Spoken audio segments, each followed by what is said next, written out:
today we are going to discuss the topic of molecular basis of inheritance, that unit 4.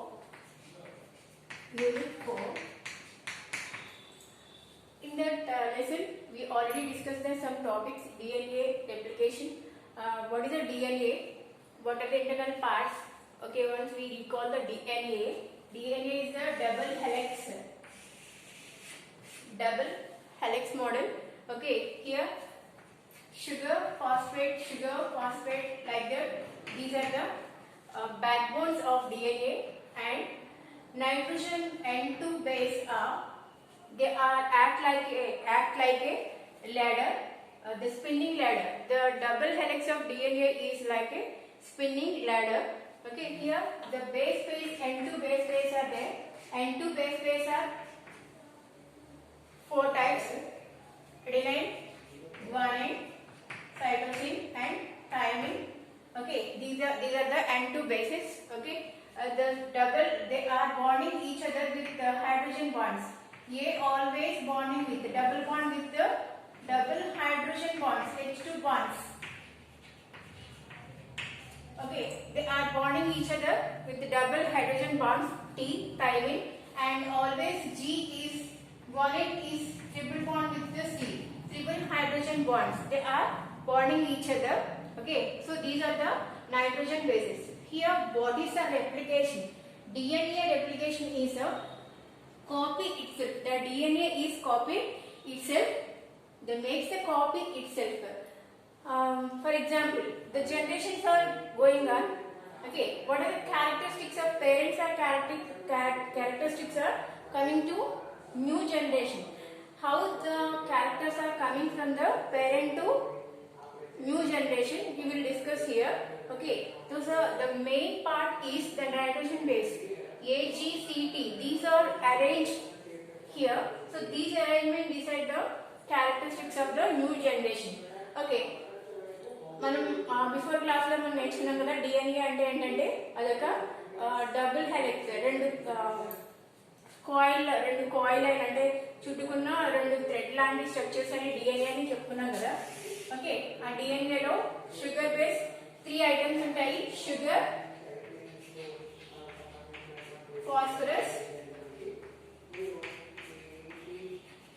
Phosphorus and N2 base, nitrogen base. Okay, ఈ మూడు చెప్పుకున్నాం కదా. దీంట్లో sugar, phosphate అనేవి ఒక backbone లాగా DNA కి యాక్ట్ చేస్తాయి. అలాగే N2 బేస్ అనేవి, దాంట్లో adenine, guanine, cytosine and thymine, ఇవన్నీ కూడా N2 బేసెస్. ఈ N2 బేసెస్ ఎప్పుడు కూడా అడెనిన్ అనేది థైమిన్ తోటి డబుల్ బాండ్, హైడ్రోజన్ బాండ్ తోటి బాండింగ్ అయి ఉంటుంది. అలాగే గ్వానిన్ అనేది ట్రిపుల్ బాండ్ తోటి, సైటోసిన్ ని ట్రిపుల్ బాండ్ తోటి యాడ్ అయి ఉంటుంది. ఓకే, సో ఈ బాండ్స్ అన్ని కూడా ఇక్కడ రిప్రజెంట్ అయి ఉంటాయి. సో ఇలా 10 బేస్ పేర్స్ అనేవి ఉంటాయి. 10 బేస్ పేర్స్ ఉంటాయి. సో డయామీటర్ 20 యాంగ్స్ట్రామ్స్ ఇలా మొత్తం అన్ని మనం లాస్ట్ క్లాస్ లో నేర్చుకున్నాం కదా. సో అది డిఎన్ఏ హెలిక్స్ కనుక్కున్న తర్వాత, ఓకే, అసలు యాక్చువల్ గా రెప్లికేషన్ అంటే ఏంటంటే డిఎన్ఏ లాంటి దాన్ని ఇంకొకటి ప్రిపేర్ చేయడం. సో అది న్యాచురల్ గా ఎలా ప్రిపేర్ అయి ఉంటుందని చాలా ఎక్స్పెరిమెంట్స్ తర్వాత మూడు రకాలుగా డిఎన్ఏ రెప్లికేషన్ అనేది, అంటే కాపీ అనేది జరుగుతుంది. అంటే పేరెంట్ జనరేషన్ నుంచి న్యూ జనరేషన్ కి ఎలా క్యారెక్టర్స్ ట్రాన్స్పోర్ట్ అవుతాయి అనేది 3 మెథడ్స్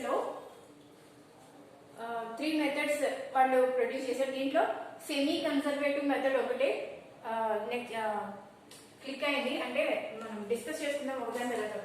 ఓకే, కన్సర్వేటివ్ మెథడ్ అంటే ఏంటంటే ఇక్కడ పేరెంట్ డిఎన్ఏ, ఇది పేరెంట్ డిఎన్ఏలో. ఓకే, ఆ డిఎన్ఏ రెప్లికేషన్ ఎలా జరుగుతుందంటే, రెప్లికేషన్ జరిగినప్పుడు పేరెంట్ డిఎన్ఏ కాకుండా ఇక్కడ రెడ్ కలర్ లో ఉన్నవి new DNA. Okay, new DNA వచ్చే జనరేషన్ లో ఏమవుతుందంటే, ఒకటి పేరెంట్ నుంచి ఒకటి న్యూ డిఎన్ఏ కింద, న్యూ డిఎన్ఏ అంటే కొత్తగా ఫామ్ అయిన క్యారెక్టర్స్ తోటి ఫామ్ అవుతుంది. దీన్ని కన్సర్వేటివ్ మెథడ్ అంటారు. అంటే ఫస్ట్ పేరెంట్ నుంచి, సో ఒక కొత్తది ఒక ఓల్డ్ అంటే పేరెంట్, న్యూ అంటే నెక్స్ట్ కొత్తగా కాపీ అయిన DNA. ఓకే, కొత్త క్యారెక్టర్స్ తో ఉన్నది ఇది సేమ్ పేరెంట్ ఎలా ఉందో అలాంటి కాపీ ప్రొడ్యూస్ అయింది. నెక్స్ట్ మెథడ్ లో డిస్పర్సివ్ మెథడ్ లో పేరెంట్ వీటిని టెంప్లెట్స్ అంటారు. టెంప్లెట్స్ అంటే ఒక్కొక్క దాన్ని ఒక్కొక్క లోప్ని ఒక టెంప్లెట్ అంటారు. ఈ టెంప్లెట్ మీద ఉంటే ఈ AGCT ఉన్నాయి కదా, వీటి మార్పు వల్ల ఫర్ ఎగ్జాంపుల్ ఇక్కడ A ఉంటే నెక్స్ట్ ఇక్కడ T, ఇక్కడ G ఉంటే ఇక్కడ C, like that. Okay, so ఇలాంటి టెంప్లెట్స్ ఈ ఒక్కొక్కటి ఒక్కొక్క టెంప్లెట్, ఇక్కడ 2 టెంప్లెట్స్ ఉన్నాయి కదా, పేరెంట్ జనరేషన్ నుంచి నెక్స్ట్ జనరేషన్కి వచ్చేటప్పటికి హాఫ్ ఆఫ్ అంటే కట్ పీసెస్ లాగా అక్కడక్కడ చూడండి, ఇక్కడ రెడ్ కలర్, ఇక్కడ వైట్, ఇక్కడ రెడ్, ఇక్కడ వైట్, ఇక్కడ రెడ్. సో వచ్చే జనరేషన్ లో సగం పేరెంట్ నుంచి సగం న్యూ. సో ఇది పేరెంట్, ఇది న్యూ, రెడ్ కలర్ న్యూ, మళ్ళీ పేరెంట్, మళ్ళీ న్యూ. సో ఇలాంటి పీసెస్ లాగా DNA అనేది ఫామ్ అయింది అని ఒక మెథడ్ ని ప్రొడ్యూస్ చేశారు. అది dispersive method. The last method is semi conservative method. Semi conservative method ఇది క్లిక్ అయింది.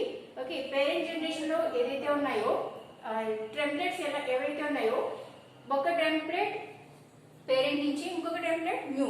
సో హాఫ్ పేరెంట్ నుంచి half new generation. So new DNA copy అయినట్టుగా సెమీ కన్జర్వేటివ్ మెథడ్ ని అందరూ యాక్సెప్ట్ చేశారు. So these is the 3 types of methods. DNA copy replication. Replication means copy itself. DNA copy itself is called that method is called the DNA replication. Replication అంటే same parent DNA ఎలా ఉందో అలాంటి కాపీని మనం xerox machine లో పెట్టినప్పుడు paper లో ఎలా జిరాక్స్ అయితే వస్తుందో సేమ్ జిరాక్స్ వస్తుందో, సో కాపీ అంటారు కదా, అలాంటి DNA కాపీని ఎలా ప్రొడ్యూస్ చేస్తుంది రెప్లికేషన్ అనేది చెప్తుంది. Okay, conservative method, dispersive method and semi conservative method. Conservative method లో పేరెంట్ అండ్ న్యూ, ఒక పేరెంట్ ఒక న్యూ అనేది ప్రొడ్యూస్ అవుతుందని ఈ మెథడ్ లో చెప్పడం జరిగింది. డిస్పర్సివ్ మెథడ్ లో ఏం చెప్పారంటే హాఫ్ మీన్స్ కట్ న్యూ అనేది మధ్యలో అక్కడక్కడ అటాచ్ అయి ఉంటుంది DNA కి అని, ఇది dispersive method. Next conservative semi conservative method, ఇది acceptable to all scientist. So semi conservative అంటే ఏంటంటే ఉన్న 2 టెంప్లెట్స్ లో ఒకటి న్యూ ఒకటి ఓల్డ్ అంటే పేరెంట్ నుంచి ఒకటి అండ్ అది న్యూ క్యారెక్టర్స్ న్యూ DNA అనేది ఒకటి. సో అలా హాఫ్ అనేది హాఫ్ పేరెంట్ నుంచి హాఫ్ న్యూ అనేది ఏర్పడింది అని సెమీ కన్జర్వేటివ్ మెథడ్ ద్వారా చెప్పడం జరిగింది. Okay,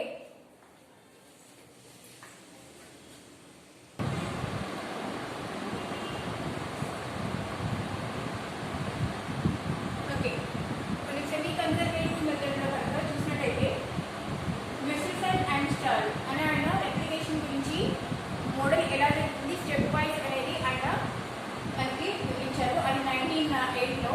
okay, before that cell లో అసలు ఏం జరుగుతుంది అంటే prokaryotic cell and eukaryotic cells తెలుసు కదా. ప్రోకార్యోటిక్ సెల్ అంటే single cell, eukaryotic cell means nucleus ఉంటే అది యూకారియోటిక్. ప్రోకార్యోటిక్ అంటే సెల్ లో న్యూక్లియస్ లేకపోతే ఎలా ఉంటున్నాయి అది సర్కిల్. ప్రోకార్యోటిక్స్ లో ఈ జెనెటిక్ మెటీరియల్ అనేది సర్కిల్ షేప్ లో ఉంటుంది, ఒక తీటా ఎలా ఉంటుందో అలా ఉంటుంది, దీంట్లో రెప్లికేషన్ జరుగుతుంది అని చెప్పింది ప్రోకార్యోట్స్. అదే యూకారియోట్స్ ఏంటంటే అది లీనియర్ DNA. లీనియర్ అంటే వై షేప్ లో ఉంది, అంటే వై షేప్ లో ఉంటుంది DNA అనేది. ఎక్కడ యూకారియోట్స్ లో అంటే న్యూక్లియస్ ఏదైతే ఉంటుందో దాంట్లో లీనియర్ షేప్ లో ఉంటుంది అని చెప్పారు. ఓకే, దీంట్లో హెవీ ఐసోటోప్స్ ని యూజ్ చేసి DNA హెవీ ఐసోటోప్స్ ని యూజ్ చేసి, అంటే యాక్చువల్ గా నైట్రోజన్ అనేది 14 కానీ 15 హెవీ ఐసోటోప్స్ ని యూజ్ చేసి ఈయన CaCl అంటే సిసిలిక్ క్లోరైడ్ ని యూజ్ చేసి ఈ మెథడ్ ని స్టెప్ వైజ్ గా మనకి ఎలా జరుగుతుంది అనేది చెప్పారు. ఇది ఎట్లా జరుగుతుందంటే న్యూక్లియస్ లో ఎస్ ఫేజ్ అనేది ఉంటుంది కదా, సెల్ డివిజన్ లో ఎస్ ఫేజ్ ఏదైతే ఉందో ఆ ఎస్ ఫేజ్ లో ఈ రెప్లికేషన్ DNA రెప్లికేషన్ అనేది జరుగుతుంది. ఫస్ట్ స్టెప్ లో ఏంటంటే యాక్టివేషన్ ఆఫ్ ఆల్ న్యూక్లియోటైడ్స్. ఇక్కడ న్యూక్లియోటైడ్స్ అంటే మనం ఆల్రెడీ నేర్చుకున్నాం కదా,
ఫాస్ఫేట్. సో ఈ యాక్టివ్ ఇన్యాక్టివ్గా ఉన్న వాటిని ఫాస్ఫోరిలేషన్ చేయడం వల్ల యాక్టివ్ అవుతాయి, అంటే ట్రైఫాస్ఫేట్ కింద కన్వర్ట్ అవుతాయి.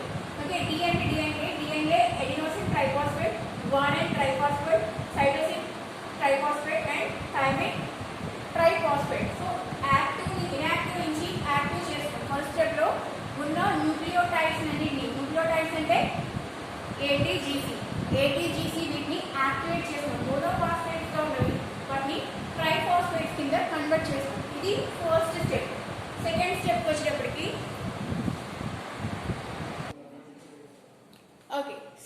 వచ్చేటప్పటికి origin of replication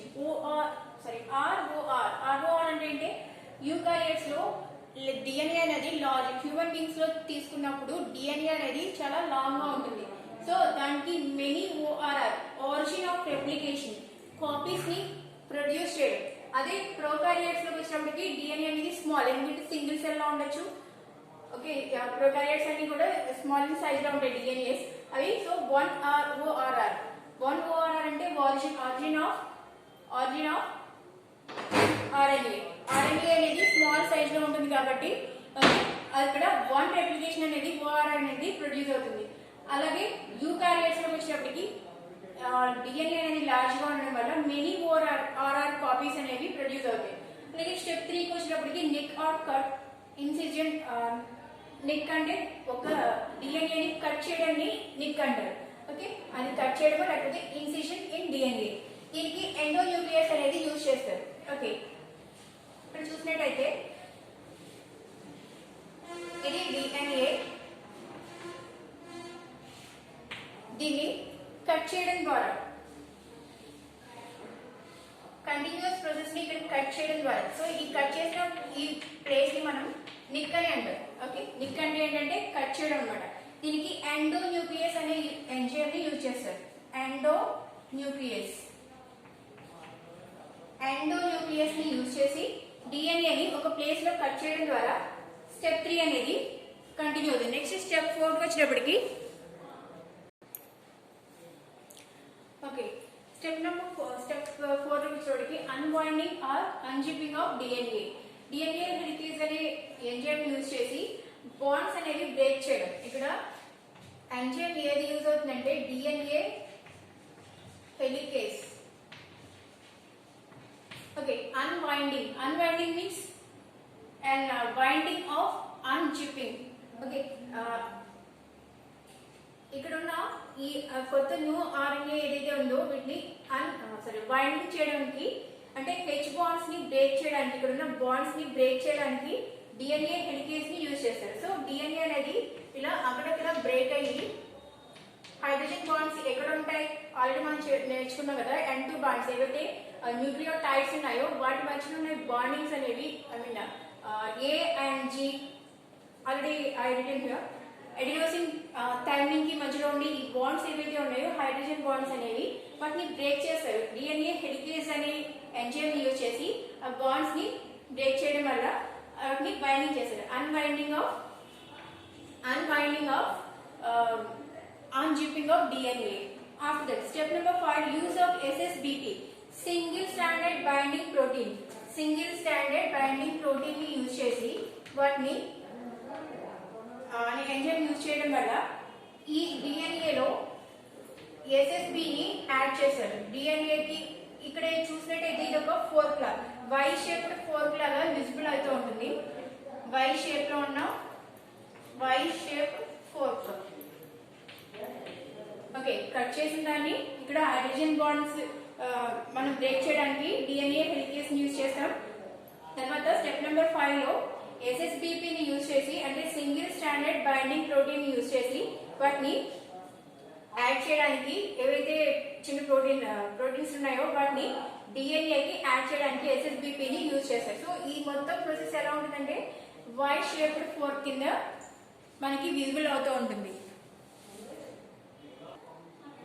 okay, semi conservative method లో స్టెప్ నెంబర్ 6 లో ఏమవుతుందంటే releasing of tension for unwinding DNA. Before step లో అన్వైండింగ్ చేయడం వల్ల పైన అయితే ఏవైతే ఉన్నాయో, ఫర్ ఎగ్జాంపుల్